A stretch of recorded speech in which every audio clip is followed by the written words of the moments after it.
বিগত বছরগুলোতে সরকারের সহায়তা ও স্থানীয় মরুকরণ প্রতিরোধ কর্মীদের প্রচেষ্টায় ইনের বাড়ির আশপাশের এক সময়ের অনুর্বর জমির 4,600 হেক্টরেরও বেশি এলাকা সবুজে আচ্ছাদিত হয়েছে। 2 দশকেরও বেশি সময় আগের এক অঙ্গীকার আজ বাস্তবে রূপ নিয়েছে। চীনের মরুকরণ প্রতিরোধ আন্দোলনের অগ্রদূত ইন ইউচেনের স্বপ্ন এবং এক মার্কিন দাতার আর্থিক সহায়তায় গড়ে ওঠা সেই উদ্যোগ উত্তর চীনের বিস্তীর্ণ মরুভূমিকে পরিণত করেছে সবুজ ভূমিতে। ভৌগোলিক সীমানা পেরিয়ে চীন ও আমেরিকার 2 নাগরিকের এই যৌথ প্রয়াসের গল্প নিয়ে শুনব সাকিব সিকান্দারের প্রতিবেদন।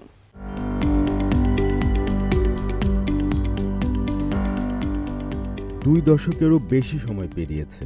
চীনের মরুকরণ প্রতিরোধ আন্দোলনের অগ্রদূত ইন ইউচেনের স্বপ্ন ও এক মার্কিন দাতার আর্থিক সহায়তায় গড়ে ওঠা বৃক্ষরোপণের অঙ্গীকার আজ বাস্তবে রূপ নিয়েছে।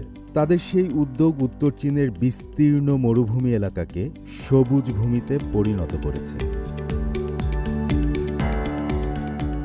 সম্প্রতি সামাজিক যোগাযোগ মাধ্যমে একটি ভিডিও ব্যাপকভাবে ছড়িয়ে পড়ে। সেখানে চীনের 4র্থ বৃহত্তম বালুকাময় অঞ্চল মাও উশু মরুভূমিতে দীর্ঘদিন ধরে কর্মরত জাতীয় আদর্শ শ্রমিক হিসেবে পরিচিত ইন ইউচেনকে দেখা যায়। ভিডিওতে 60 বছর বয়সী ইন তার পেছনের ঘন বনভূমির দিকে ইঙ্গিত করে ক্যামেরার সামনে কথা বলেন।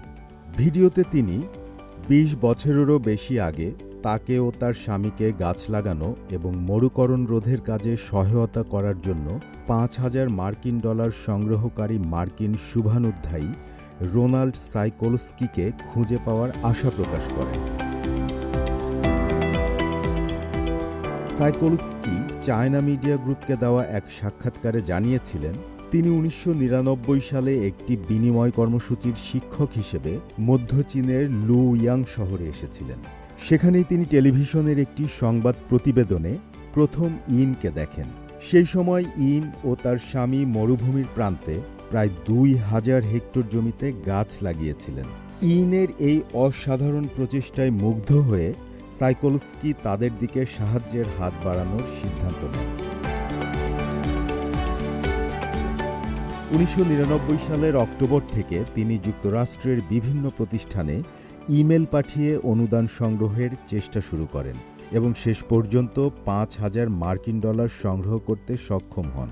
সেই বছর চীনের শহুরে বাসিন্দাদের বার্ষিক মাথাপিছু ব্যবহারযোগ্য আয় ছিল 5,854 ইউয়ান।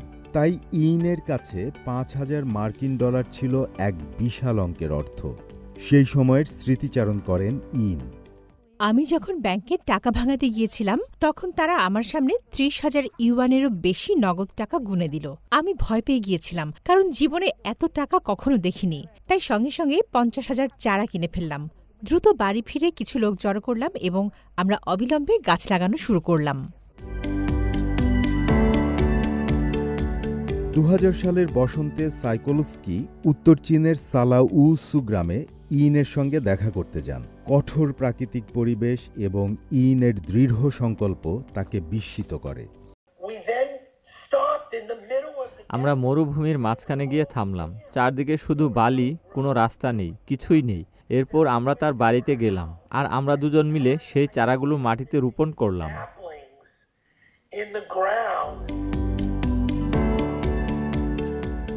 বিগত বছরগুলোতে সরকারের সহায়তা ও স্থানীয় মরুকরণ প্রতিরোধ কর্মীদের প্রচেষ্টায় ইনের বাড়ির আশপাশের এক সময়ের অনুর্বর জমির 4,600 হেক্টরেরও বেশি এলাকা সবুজে আচ্ছাদিত হয়েছে।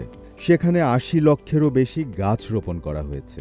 ইনের বসবাস স্থল ইউসিন ব্যানার অঞ্চলে মাও উসু মরুভূমির মরুকরণ নিয়ন্ত্রণের হার এখন 85% পৌঁছেছে।